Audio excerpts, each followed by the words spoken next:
3rd. The world outside had turned soft and grey, with a quiet drizzle tapping against the cafe window where Jennifer and I sat. She stirred her coffee, her bracelet clinking against the cup in a rhythm that matched the rain. I loved that sound. I loved her, but it wasn't love in the way I used to think it worked. Not a sudden spark or a dizzy rush. This was slower, gentler. Like rain soaking into the earth until it becomes part of the soil itself. Jennifer caught me staring and smiled.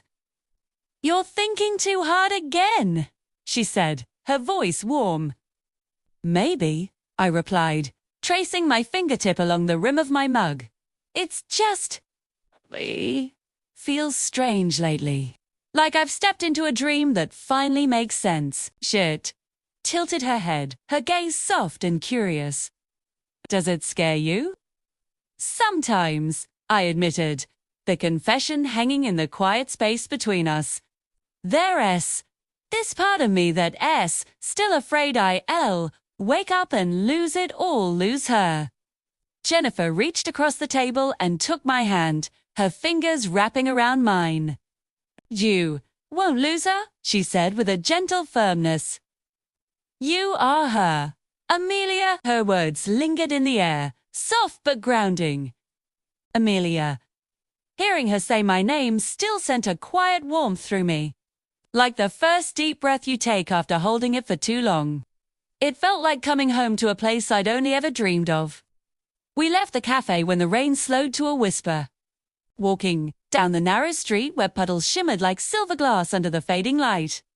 Our reflections followed us two women, hand in hand. Nay, and for the first time, I didn't see the shadow of the old me hiding behind her. I just saw us. Together, back at her apartment. There was warm and scented faintly with jasmine, a fragrance that was so uniquely her. I'd changed into one of her oversized sweaters, the soft fabric enveloping me, the sleeves hanging well past my hands. She laughed, a bright, clear sound that filled the room. "You look better in that than I ever have," she teased. I smiled shyly, feeling a blush creep up my neck. "You keep saying things like that, and I might start believing you." She moved closer, her expression turning serious, yet still so tender.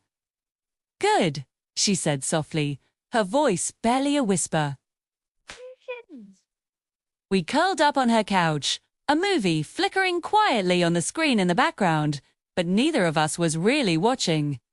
My head rested on her shoulder, and I could feel the steady, reassuring rhythm of her heartbeat beneath my ear. Beats. Without even meaning to, I found myself matching my breathing to it, finding a calm in her presence that I'd never known before. "I don't know what this is," I whispered into the comfortable silence. "You and me." Jennifer's hand brushed through my hair, her touch so gentle it was like a feather. "It doesn't need a label, Amelia," she murmured. "Just let it be what it is," what it was. It felt like home. It felt safe. Somewhere between the shared laughter and the quiet moments of silence. I realized just how much she had changed the way I saw myself. When she looked at me, she didn't see a performance or a disguise. She saw a woman unfolding, layer by delicate layer, until all that was left was the truth. My truth. Later that night, as the city outside grew quiet, she helped me remove my makeup. Her touch was delicate, almost reverent, as she gently wiped away the foundation and mascara.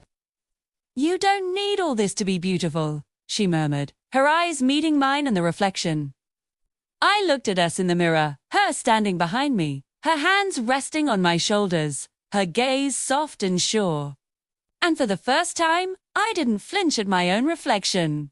"Maybe not," I said, my voice steadier than I expected. "But I like who I see when I'm with you." She smiled, a genuine, radiant smile that reached her eyes and pressed a gentle kiss to my temple. "That's because you're finally seeing what I've seen all along."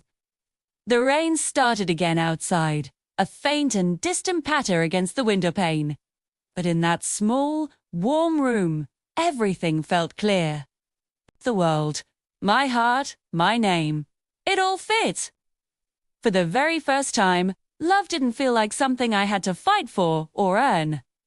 It felt like something I had finally allowed myself to receive. Thank you so much for joining me on this part of the journey. Your support means the world. If you enjoyed this, please consider liking the video and subscribing to the channel. I can't wait to share the next chapter with you all.